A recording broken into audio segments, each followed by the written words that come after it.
অধ্যাপক ক্লাসে বক্তৃতা দিচ্ছেন, তাহলে ইংরেজিটা কি হবে? অর্থাৎ the professor is delivering lecture. এটা subject, auxiliary verb, main verb, তার সঙ্গে আইএনজি যোগ হয়েছে, আর এটা অবজেক্ট। নিয়মটা হচ্ছে দেখতে হবে যে কাজটা কখন হচ্ছে। এখানে কি কাজ হচ্ছে? বক্তৃতা দেওয়া।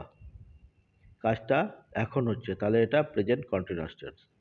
প্রেজেন্ট কন্টিনিউয়াস টেন্সের নিয়ম হচ্ছে প্রথমে দিতে হয় সাবজেক্ট, তারপরে একটা অক্সিলারি ভার্ব, অ্যাম, ইজ, আর, এই তিনটের মধ্যে একটা, তারপর মেন ভার্ব, তার সঙ্গে আইএনজি যোগ করে তারপরে দিতে হয় অবজেক্ট। এবার সাবজেক্ট কাকে বলে জানতে হবে। তো সাবজেক্ট তাকেই বলে যে কাজটা করে। এখানে যে বক্তৃতা দেওয়া কাজটা কে করছে? অধ্যাপক। তাহলে এটাই সাবজেক্ট। তাহলে প্রথমে কি দেবো? সাবজেক্ট, দ্য প্রফেসর, এটা সাবজেক্ট। এবার কি বললাম? প্রেজেন্ট কন্টিনিউয়াস টেন্সের ক্ষেত্রে সাবজেক্টের পর অ্যাম, ইজ, আর, তিনটের মধ্যে একটা হবে। এখানে হবে ইজ। কেন? তাতে যেহেতু এটা থার্ড পারসন সিঙ্গুলার নাম্বার বলে, দ্য প্রফেসর মানে থার্ড পারসন সিঙ্গুলার নাম্বার, সেজন্য এখানে ইজ হয়েছে। দেখো ইজ দিয়েছি। এই অক্সিলারি ভার্বের পর কি দেবো? একটা মেন ভার্ব, তার সঙ্গে আইএনজি হবে। মেন ভার্ব কাকে বলে? না, তার যে ওয়ার্ডের দ্বারা কাজ করা বোঝায়। এখানে কোন ওয়ার্ডের দ্বারা কাজ করা বোঝাচ্ছে? বক্তৃতা দেওয়া। বক্তৃতা দেওয়া ইংরেজি কি? ডেলিভার। তাহলে এই ওয়ার্ডটাই হচ্ছে ভার্ব, মেন ভার্ব, তার সঙ্গে আইএনজি যোগ করেছি। ডেলিভার মানে দেওয়া, বক্তৃতা দেওয়া, আর অবজেক্ট। ডেলিভারিং কি ডেলিভার করছে? অর্থাৎ লেকচার, এটাই অবজেক্ট। ঠিক আছে? তাহলে সাবজেক্ট হলো, ভার্ব হলো, অবজেক্ট হলো, ডেলিভারিং দ্য লেকচার। তো এইভাবেই বাংলা থেকে ইংরেজি অনুবাদ করতে হয়। তো যারা প্রথম থেকে আমার এই চ্যানেলটা দেখছো তারা জানো যে আমি প্রথমে পার্টস অফ স্পিচ করেছি, তারপর টেন্সে এসেছি, এখন আমরা প্রেজেন্ট কন্টিনিউয়াস টেন্স করছি। এভাবে আমরা ধাপে ধাপে এগিয়ে যাব। তো সকলকে আমি আমার রণধীর রাম youtube.com চ্যানেলে স্বাগত জানাই। আমি পড়াচ্ছি ডাফ অ্যান্ড ডেটা ট্রান্সলেশন বই থেকে বেঙ্গলি টু ইংলিশ ট্রান্সলেশন, আর তোমরা দেখছো ইংলিশ লার্নিং ক্লাস। তো দেখো, আমি যে লাস্ট পড়াটা দিয়েছিলাম এখান থেকে এতটা, আশা করি তোমরা করেছো। এখান থেকে দিয়েছিলাম, করেছো। এবার আমি এটা একটা একটা করে বুঝিয়ে দিচ্ছি। মেয়েটি ফুলটিকে স্পর্শ করছে, এটা হয়ে গেছে। তারপর আমি এতটা দিয়েছিলাম।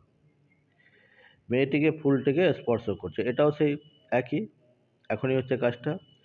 সাবজেক্টকে দ্য গার্ল দিলাম, দ্য গার্ল ইজ, স্পর্শ করা ইংরেজি কি? Touch, touching the flower.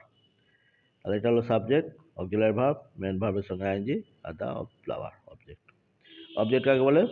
আচ্ছা, ভার্বকে প্রশ্ন করলে যে উত্তর পাওয়া যায় তাকেই বলে অবজেক্ট। স্পর্শ করা, স্পর্শ করছে, কাকে স্পর্শ করছে? ফুলটিকে, তাহলে এটাই অবজেক্ট। বুঝা গেল? গরিবরা ফুটপাতে বাস করছে, কারা বাস করছে? গরিবরা। তা সাবজেক্টকে গরিবরা, দ্য পুয়ার্স দিয়েছি, দ্য পুয়ার্স, এটা সাবজেক্ট।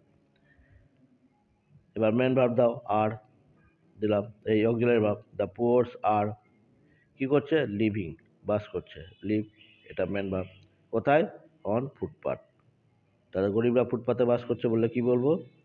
সাবজেক্ট হলো the poors are living on footpath, subject, auxiliary verb are, এখানে পুয়ার্স প্লুরাল আছে, সাবজেক্ট আর থার্ড পারসন প্লুরাল, প্লুরাল হলে আর হবে। এটা মেন ভার্ব, তার সঙ্গে আইএনজি যোগ করছি, on footpath.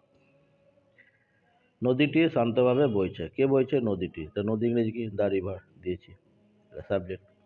The river is, এটা থার্ড পারসন সিঙ্গুলার নাম্বার, সেই জন্য ইজ দিলাম।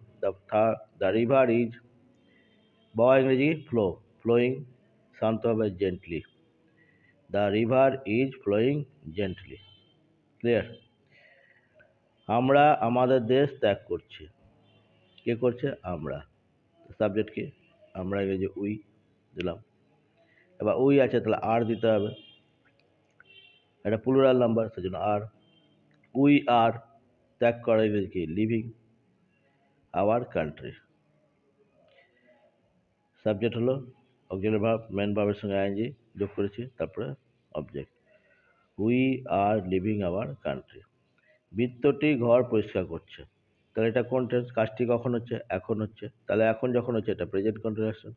এবার যখন জেনে নিলাম যেটা প্রেজেন্ট কন্টিনিউয়াস টেন্স, তা প্রেজেন্ট কন্টিনিউয়াস টেন্স নিয়ম অনুযায়ী করব। প্রথমে দিব সাবজেক্ট, তারপরে অ্যাম, ইজ, আর, এই তিনটির মধ্যে একটা দিব। এই সাবজেক্ট উপর নির্ভর করে। তারপরে মেন ভার্বের সঙ্গে আইএনজি, তারপরে অবজেক্ট। তো কে করছে পরিষ্কার? বৃত্তটি। বৃত্তটি ইংরেজি কি? দ্য সার্ভেন্ট দিয়েছি, দ্য সার্ভেন্ট। এবার অক্সিলারি ভার্ব দাও ইজ, দ্য সার্ভেন্ট ইজ, ঠিক আছে। এবার কি পরিষ্কার করা ইংরেজি কি? Clear, clearing, the servant is clearing. কি ক্লিয়ার করছে? Room, the room. The servant is clearing the room. Subject, auxiliary verb, main verb, তার সঙ্গে যোগ করে নিয়ে একটা অবজেক্ট হয়েছে। বোঝা গেল? The servant is clearing, cleaning. The subject is clean, clean মানে পরিষ্কার, এটা ক্লিন দিয়েছি, CLEAN, cleaning. The servant is cleaning the room. Clear? তো যারা করেছিলে তারা মিলিয়ে নেবে এই পাঁচটা, আর যারা করোনি আমি তাদেরকে জন্য বলবো আমার ভিডিওটা দেখে বুঝে আবার না দেখে করবে।